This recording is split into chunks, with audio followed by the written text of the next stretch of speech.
My name is Therese Rich from ReflexologyUK, and today I want to tell you the fourth part in a series of 10 different stories about stories from Reflexology UK.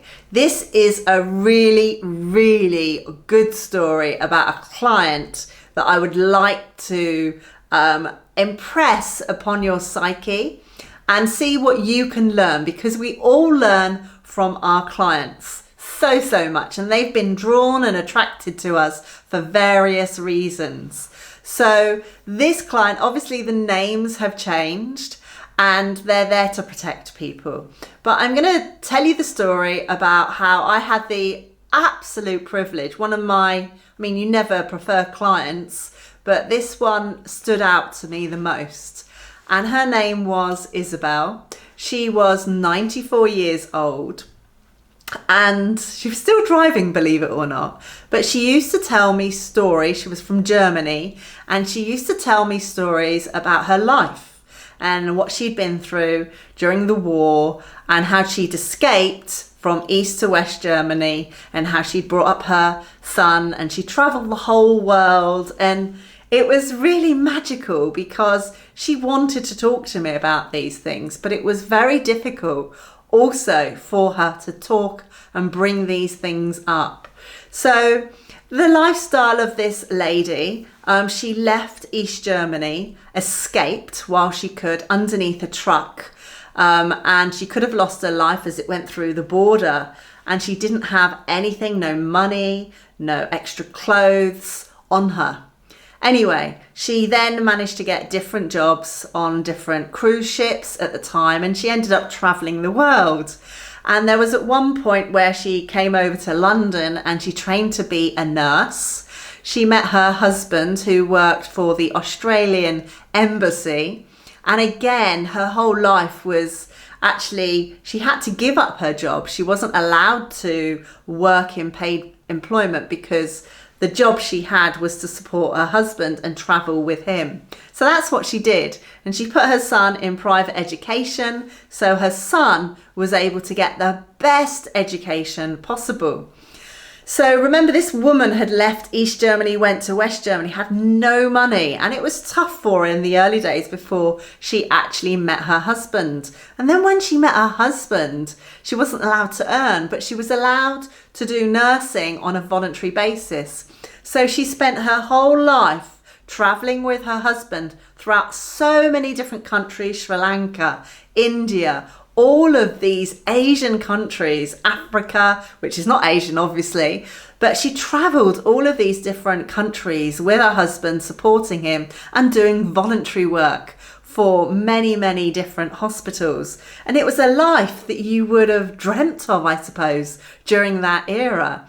And she talked about how when she would be on cruise liners, it was like the Titanic film, chandeliers, only the very wealthiest people would be on these cruise liners eating. They would go to dances and everybody would dress themselves up, and you had to be able to, and they would sit on tables with the captain. So she told me all these stories over a period of time. That was all the good stories, but inside she was really sad.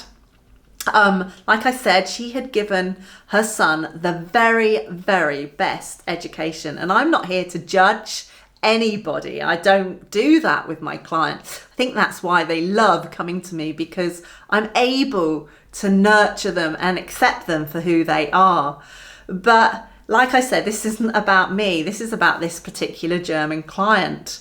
And she was getting older, as I was seeing her. She was a carer for a son and her husband, so she gave them the best care. Why was she a carer for a son? I suppose, by this time she was I would say by the late 80s, she was looking after her husband because he had some sort of brain tumour as life went on. So she'd experienced this world of travelling.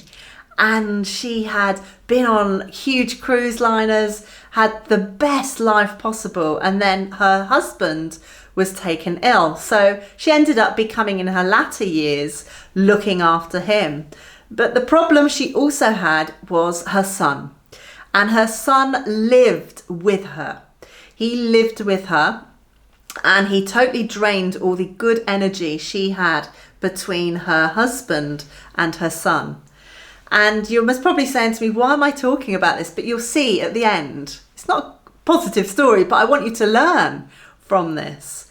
And basically, you know, the son would get jealous of the father getting all the attention, but he was dying.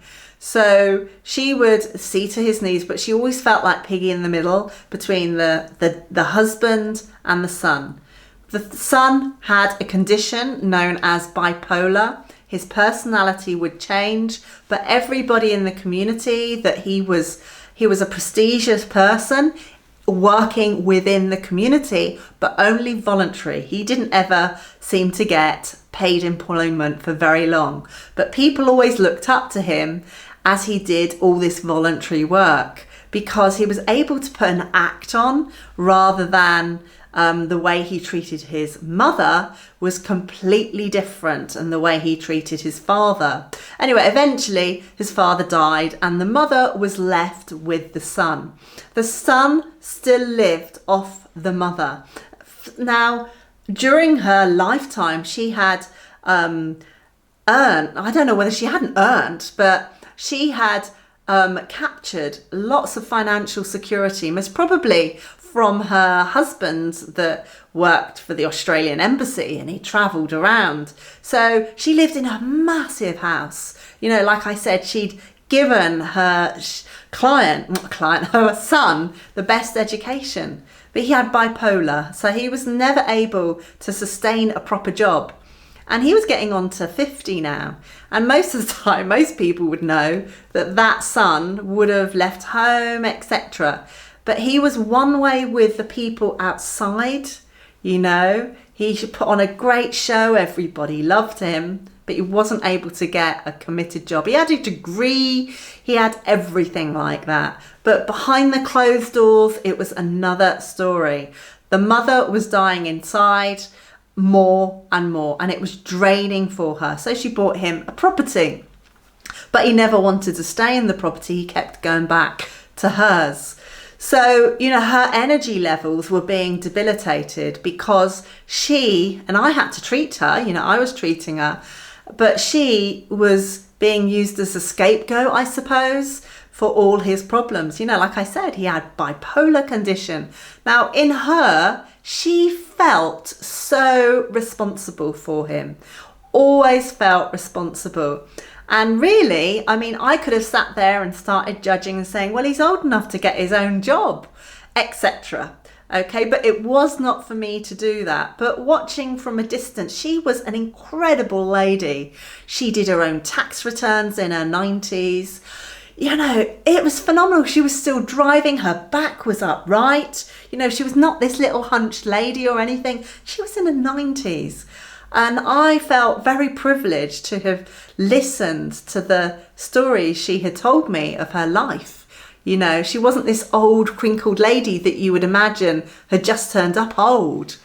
And one day she was telling me that one of the, she didn't tell me all the detail of the Hitler regime, but she did say some member of her family wanted to write a book, and she was so upset by the findings of distant relations and what had gone on, and it actually made her feel really sick, and it took her a long time to get over. So a woman in her 90s to have that all unraveled, so difficult.